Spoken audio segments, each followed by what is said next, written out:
지금 우리가 살아가고 있는 이 시대의 사람들은 우리 믿는 사람들을 향해 당신들의 정체성이 뭐냐? 우리와 다른 점이 뭐냐? 하나님을 믿는 사람들이 우리보다 더 바르게 살아야 되는 거 아니냐? 라고 하는 질문들을 자주 합니다. 그들이 우리에게 하는 이런 질문의 이유는 우리가 잘 하고 있어서 좋은 의미로 하는 질문은 아닐 겁니다. 말로는 하나님을 믿는 사람이라고 하면서 정작 당신들의 삶은 어떤가? 하나님 믿는 사람다운 삶을 살고 있지 못하고 있는 거 아닌가라고 하는 질문을 던지고 있는 거죠. 이러한 때에 우리는 우리 스스로에게 우리는 누구인가? 우리는 어떤 사람들인가? 우리의 정체성은 무엇이고 우리는 어떻게 살아야 되는가? 라고 하는 질문을 해봐야 합니다.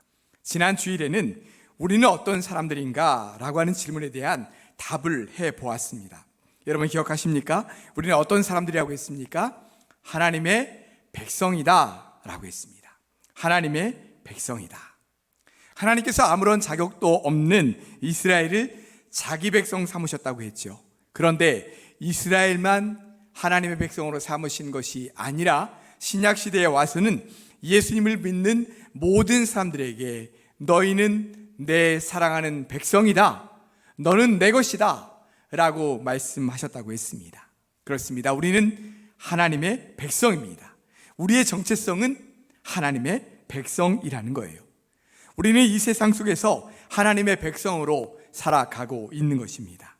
그래서 이 험한 세상을 살아가는 동안 하나님은 우리를 절대로 떠나거나 버려두지 않으시고 권능의 손으로 우리를 붙드셔서 마침내 약속하기 땅까지 온전히 인도해 주시겠다 말씀하셨다고 했습니다. 자, 이렇게 우리의 정체성이 하나님의 백성이라는 것을 알게 되었으니까 이제는 하나님의 백성인 우리가 어떻게 살아야 되나 라고 하는 문제가 우리 앞에 남아 있습니다. 하나님의 백성인 우리는 이 세상 속에서 어떻게 살아야 할까요? 이 질문에 잘 대답하기 위해서는 하나님은 우리가 어떻게 살기를 원하실까? 라고 하는 질문을 먼저 해봐야 될 겁니다. 여러분, 하나님은 하나님의 백성된 우리가 이 세상 속에서 어떻게 살기를 원하실까요? 자, 이것에 대한 대답을 이제 우리가 함께 읽어 나가고 있는 출애굽기 말씀 속에서 우리가 찾아보기를 원하는 것입니다. 지난 주일에 말씀드린 대로 출애굽기 19장에서는 하나님께서 이스라엘을 자기 백성으로 삼으시는 그런 내용이 있었습니다. 너희는 모든 민족 중에서 내 소유가 되겠고 너희가 내게 대하여 제사장 나라가 되며 거룩한 백성이 되리라. 이렇게 하나님께서 이스라엘에게 너는 내 백성이 될 것이다 말씀하시는 그런 내용이 있었죠. 이렇게 이스라엘을 자기 백성 삼으신 후에 하나님은 곧바로 이스라엘에게 십계명과 율법을 주십니다. 출애굽기 20장에서는 하나님께서 그들에게 주신 10가지 계명, 10계명이 나오고 있고요. 21절부터 23절에서는 율법의 말씀들이 나오고 있습니다. 자, 이렇게 10가지 계명과 율법을 그들에게 주신 이유가 무엇일까요? 너희는 이제 내 백성이니까 내가 너희들에게 준 이 10계명과 율법을 잘 지키면서 내 백성으로서 온전히 살아가라 라고 하는 의미로 주신 것이죠. 그러므로 하나님께서 주신 이 10계명과 율법에는 하나님께서 자기 백성이 이 세상 속에서 어떻게 살아야 되는지를 말씀해 주신 하나님의 정신과 핵심 가치가 그 안에 담겨져 있는 것입니다. 자, 쉽게 말하면 이렇게 설명할 수 있죠. 부모가 자녀를 이렇게 양육할 때 많은 것을 우리 자녀들에게 이야기해 줍니다. 다른 사람을 대할 때 늘 공손하고 겸손하게 대해야 된다. 무슨 일을 맡거든 책임감을 가지고 최선을 다해라. 다른 사람들의 말을 잘 귀담아 들어주고 다른 사람에게 피해를 주는 일을 해서는 절대로 안 된다. 이런 말들을 부모가 자녀들에게 해주는 거죠. 이렇게 말하는 그 안에는 부모가 정말 중요하게 여기는 정신이 그 안에 들어 있습니다. 예를 들면 겸손이라든지 부지런함이라든지 아니면 정직함이라든지 이렇게 내 자녀가 이 세상을 살아가는 동안 꼭 지키며 살았으면 하는 그런 정신과 핵심 가치가 그 안에 들어있는 거죠. 하나님께서 이스라엘에게 10가지 계명과 율법을 주신 이유도 마찬가지입니다. 그 속에는 하나님께서 하나님의 백성들이 이 땅을 살아가는 동안 꼭 이 부분은 지켜만 살아갔으면 하는 정신과 핵심 가치가 담겨져 있는 거죠. 그 하나님의 정신과 핵심 가치를 오늘 말씀 속에서 우리가 발견하고 그 말씀대로 우리가 적용하며 살아보자 라고 하는 것입니다. 자, 그렇다면 하나님께서 이스라엘 백성들에게 주셨던 그 원하셨던 정신과 핵심 가치는 무엇일까요? 자, 오늘부터 3주에 걸쳐서 하나님께서 이스라엘에게 주셨던 이 십계명과 율법의 말씀을 통해서 하나님의 백성으로서 가져야 될 핵심 가치 3가지를 함께 생각해 보길 원합니다. 그 3가지는 첫째는 거룩이고요, 둘째는 사랑과 긍휼이고, 셋째는 공정과 공평입니다. 이 중에서 오늘은 첫 번째 정신인 이 거룩에 관해서 함께 살펴보면서 은혜를 받기를 원합니다. 사실 우리가 신앙생활하면서 가장 많이 듣는 말 중에 하나가 거룩이라고 하는 말입니다. 하나님을 부를 때 거룩하신 하나님 이렇게 부르고요, 우리가 좀 전에도 찬양할 때 거룩 거룩 거룩 하면서 거룩하신 하나님을 찬양하죠. 또 그리스도인들은 거룩하게 살아야 합니다, 이런 우리 설교 말씀, 그런 말씀들을 참 많이 듣습니다. 그런데 한편으로는 이 거룩하다는 말이 참 부담스러울 때가 많이 있죠. 여러분, 거룩하면 뭐가 먼저 떠오르세요? 엄근진 이렇게 표현하더라고요. 엄격하고 근엄하고 진지한 무엇인가가 먼저 떠오르죠. 뭔가 딱딱하고 틀에 박힌 듯한 말투나 표정, 행동, 이런 것들을 떠올리게 됩니다. 큰 소리를 내서는 안 되고 낮은 목소리에 홀리 보이스로 이야기해야 되고, 표정도 항상 이렇게 온화하고 이렇게 온순한 표정을 지어야 되고, 행동도 불순하거나 또 불경한 그런 행동을 해서는 안 됩니다. 또 옷도 노출이 심한 옷이 아니라 단정한 옷을 입어야 되고요. 그래서 거룩한 곳에 가장 어울리지 않는 것 하면 술, 담배를 떠올리게 되죠. 무엇보다 예수 믿는 사람들은 거룩해야 된다라고 하는 말을 참 많이 듣습니다. 여러분, 그런데 어떻습니까? 우리 자신을 들여다보면서 나는 정말 거룩해, 나는 거룩한 사람이야 라고 자신 있게 말할 수 있는 사람들이 얼마나 됩니까? 거룩하게 사는 것이 참 힘들다라고 하는 것을 느끼게 되죠. 그래서 거룩한 삶을 살긴 살아야 되겠는데 갈 길이 굉장히 멀어 보이는 거예요. 내가 과연 그 거룩이라는 것을 이루어갈 수 있을까라고 하는 마음이 우리 가운데 드는 거죠. 자, 그럼 여러분, 먼저 이런 질문을 해볼까요? 거룩은 정말 하나님께서 원하시는 걸까? 하나님께서 원하시는 거라면 거룩이라는 것은 과연 무엇일까? 또 어떻게 사는 것이 거룩하게 사는 걸까? 자, 이 시간에는 이런 질문들에 대한 대답을 해보면서 거룩한 삶이 과연 무엇인지를 정리해보고, 어떻게 하면 우리가 거룩한 삶을 살아갈 수 있을지 성경적인 답을 한번 찾아보는 은혜의 시간이 되기를 원합니다. 자, 이제 본격적으로 오늘 본문 말씀 속으로 한번 들어가 보도록 하겠습니다. 자, 앞에서 말씀드린 것처럼 출애굽기 19장에서 하나님은 이스라엘을 자기 백성으로 삼으신 후에 이제 그들의 자기 백성에게 십계명과 율법을 주셨다고 했습니다. 이것을 통해서 하나님의 백성으로서 어떻게 살아야 되는지를 말씀해 주셨다고 했죠. 자, 먼저 오늘 본문을 포함한 출애굽기 20장에는 십계명의 말씀이 나옵니다. 자, 하나님의 백성으로서 꼭 지키며 살아야 될 10가지 계명이죠. 이 10가지 계명은 크게 두 부분으로 나눠지죠.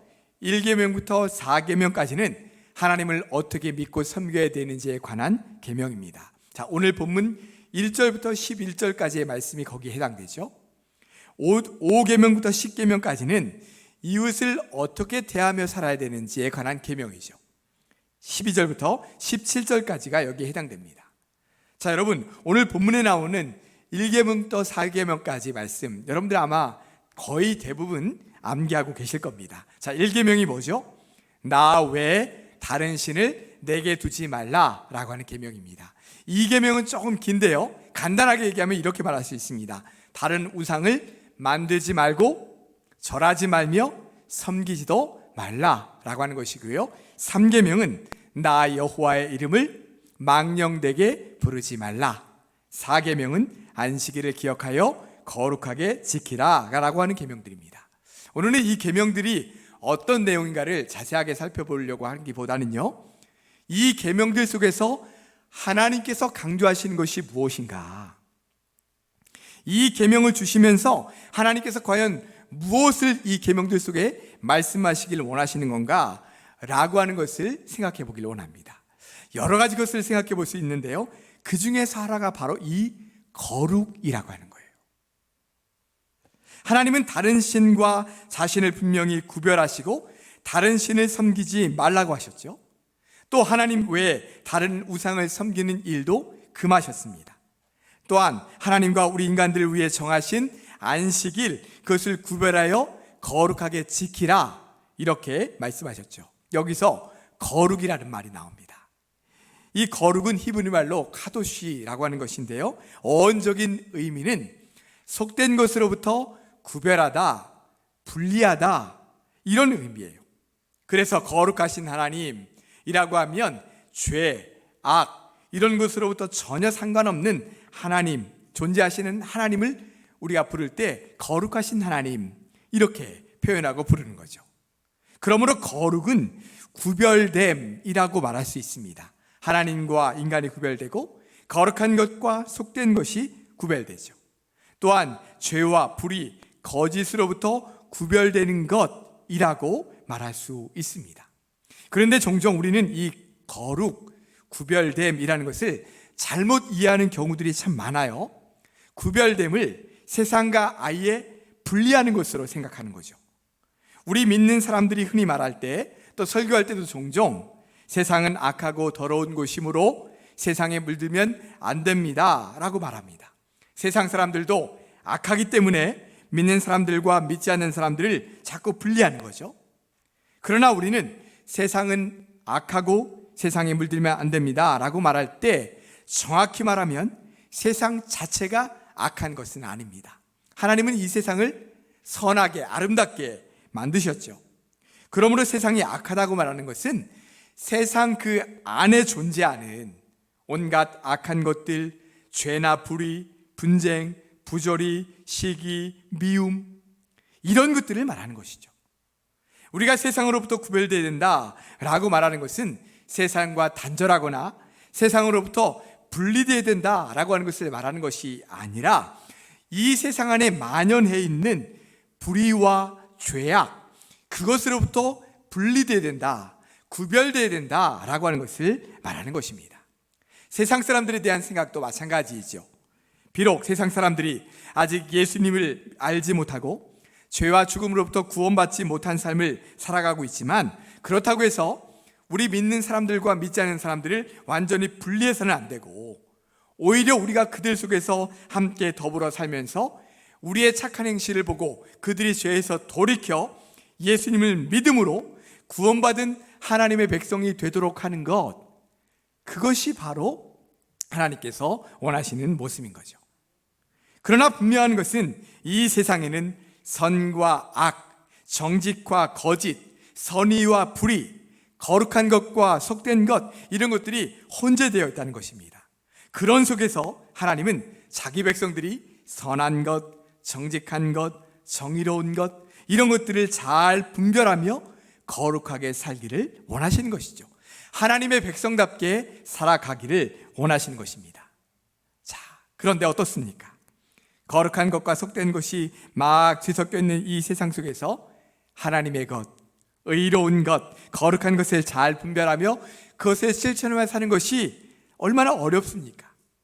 많은 성도들이 부담을 느끼는 부분이 바로 이 부분입니다. 그래서 거룩에 대한 큰 부담을 안고 살아가죠.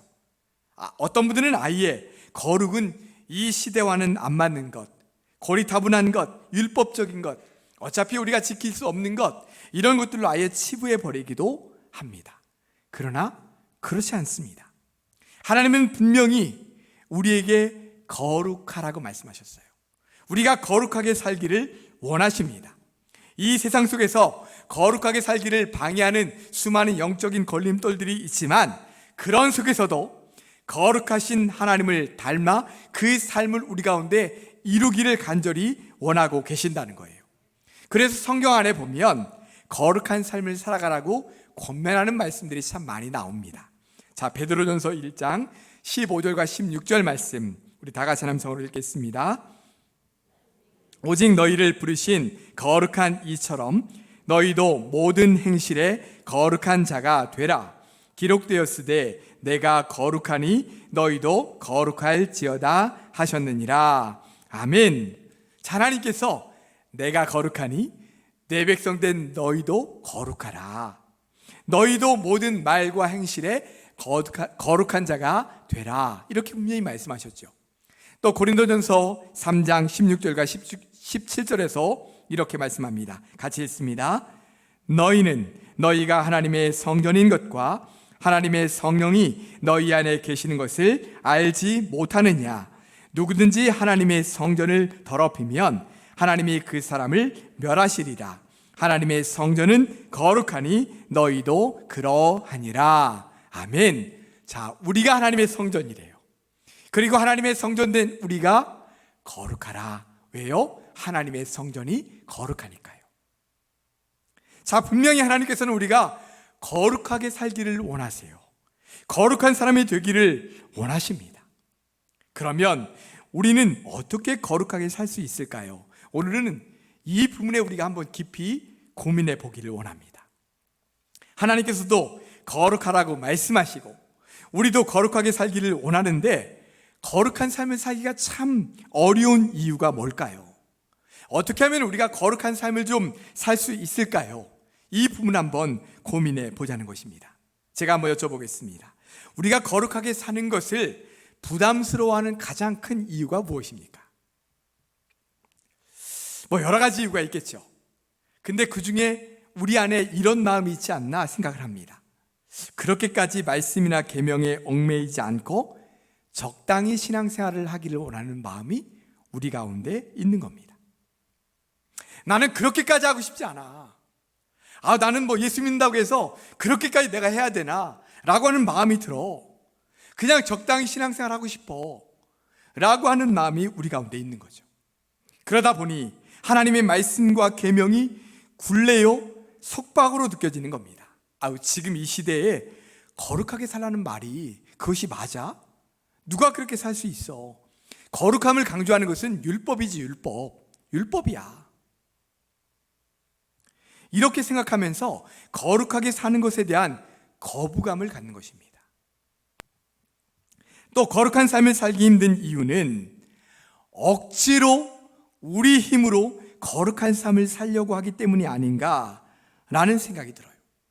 자, 성경에서 이렇게 해야 된다, 또 이렇게 해서는 안 된다 라고 말씀하시면 마음속으로는 그렇게 하고 싶지 않은데 억지로 어쩔 수 없이 그렇게 하다 보니까 거룩한 삶을 살아가기가 더 힘들어지는 겁니다. 점점 더 겉과 속이 다른 신앙생활을 하게 되는 거죠. 이렇게 살아간 대표적인 사람들이 바로 이 바리새인들인 겁니다. 하나님께서 말씀하시는 거룩이라는 것은 있는데 그 마음속으로는 그 삶이 너무 버거운 거예요. 거추장스러운 거죠. 진정한 거룩과는 거리가 있는 것입니다. 거룩한 삶이 아니라 점점 더 외식적인 신앙이 되어가고 있는 것입니다. 그래서 저는 이 거룩을 완전히 새로운 관점으로 바라보기를 원합니다. 거룩을 또는 거룩한 삶을 이해할 때 하기 싫은데 억지로 해야 되는 부담스러운 것이 아니라 하나님을 사랑함으로 하나님을 닮아가고자 하는 마음으로 기쁜 마음으로 감당하는 그것이 되자라고 하는 그런 의미예요.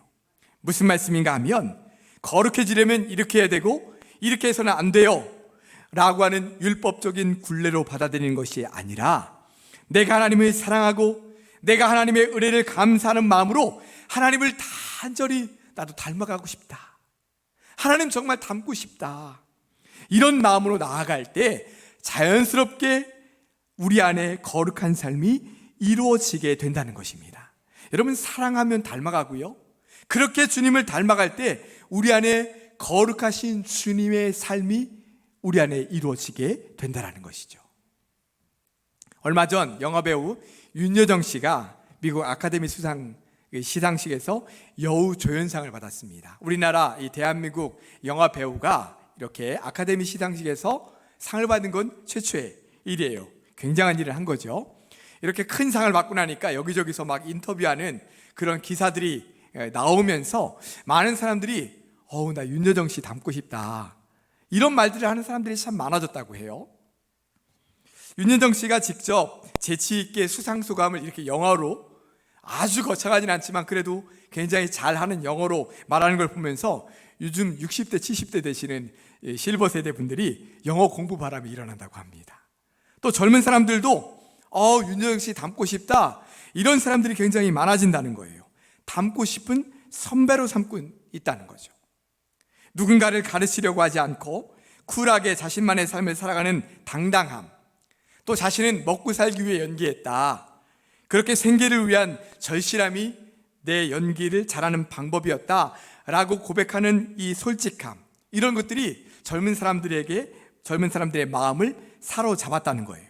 그래서 많은 젊은 여배우들이나 젊은 사람들이 닮고 싶어하는 사람으로 윤여정 씨를 꼽고 있다는 것이죠. 여러분, 좋아하니까 닮고 싶고요, 그 닮고 싶은 사람의 삶을 따라가게 되는 거예요. 바로 이것입니다. 선과 악이 공존하고 있는 이 세상 속에서 매 순간 영적으로 분별하면서 하나님의 말씀대로 거룩하게 사는 것, 굉장히 거추장스러운 것 같고 많은 에너지가 들어가고 굉장히 힘든 일로 받아들여질 수 있습니다. 그러나 이제는 억지로 거룩해지려고 하는 것이 아니라 하나님을 더 많이 사랑하고 하나님을 갈망하고 하나님을 사랑하며 닮아가고자 하는 마음을 우리가 갖자는 것이죠. 거룩하신 하나님을 닮고 싶은 마음으로 하나님의 말씀을 내 삶에 적용하고 그 말씀대로 살아보자라는 것입니다.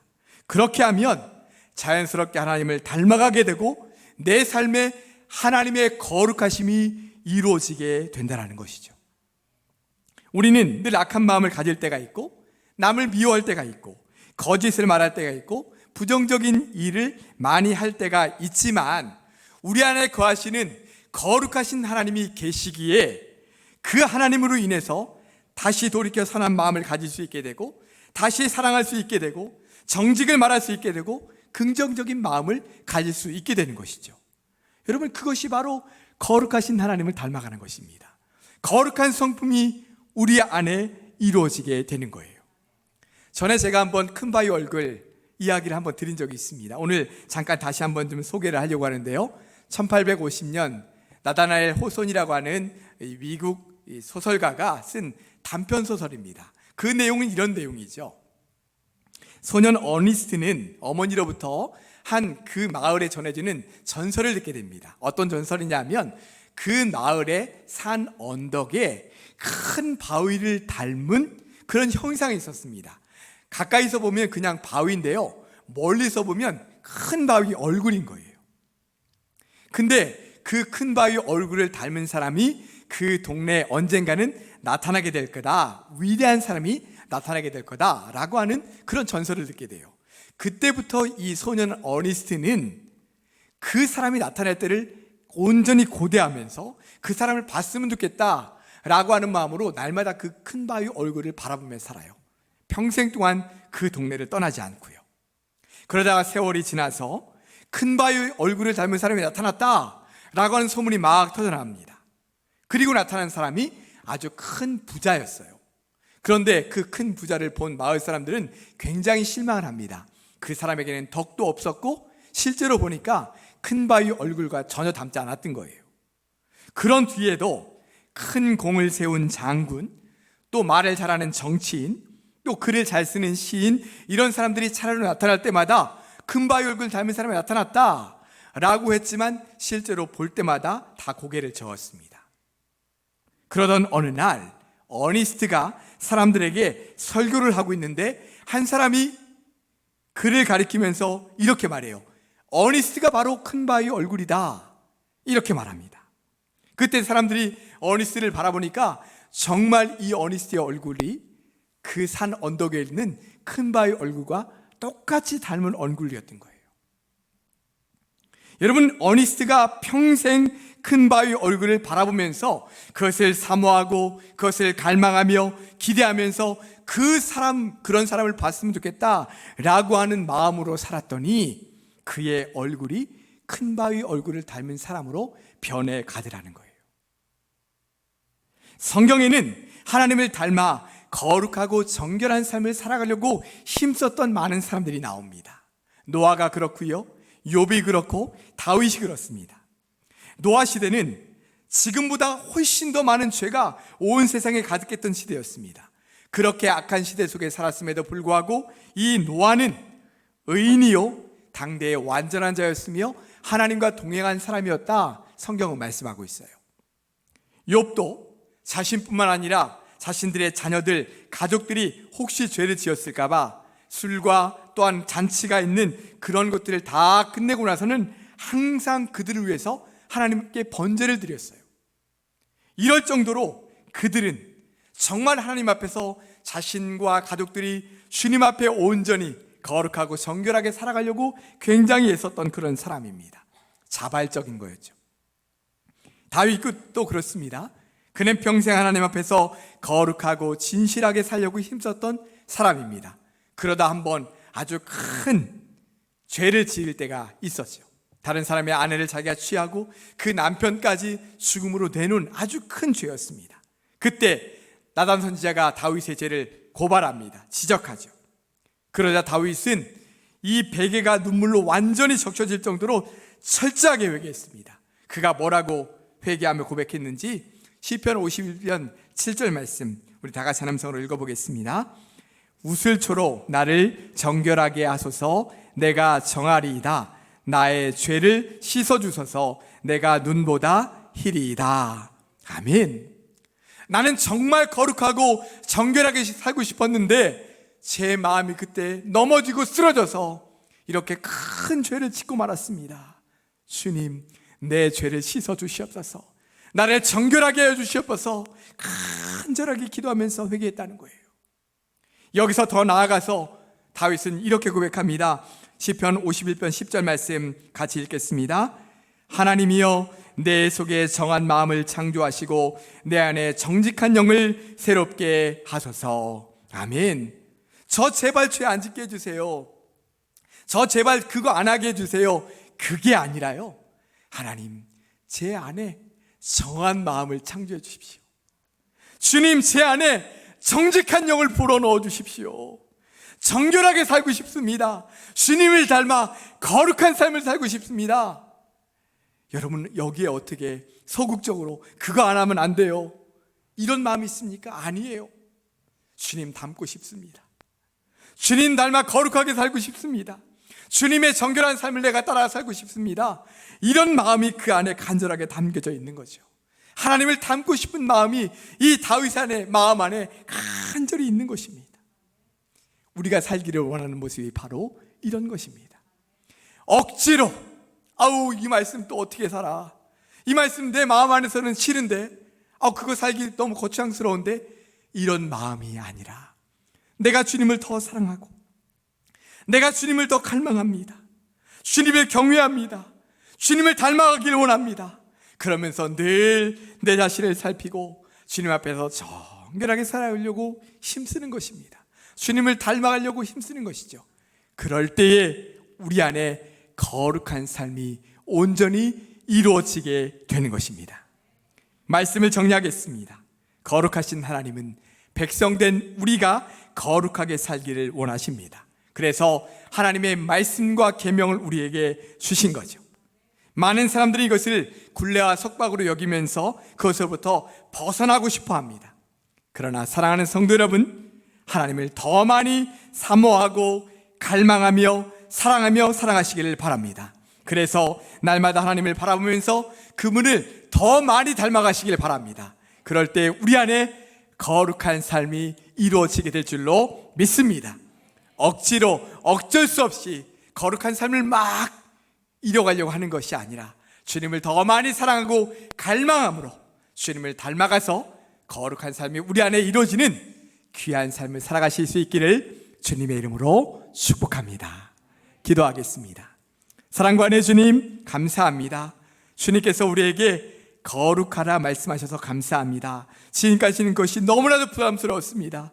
나는 거룩하지 못한데, 나는 거룩할 수 없는데 자꾸 거룩하라고 말씀하시는 주님의 음성이 부담스러웠습니다. 그러나 이제는 주님을 더 많이 사랑하고 주님을 더 갈망하고 주님 앞에 온전히 살아갈 수 있는, 주님을 닮아가고자 하는 마음을 우리 안에 더하여 주셔서 거룩한 삶이 우리 안에 자연스럽게 온전히 이루어질 수 있도록 역사하여 주시옵소서. 예수님의 이름으로 기도드리옵나이다. 아멘.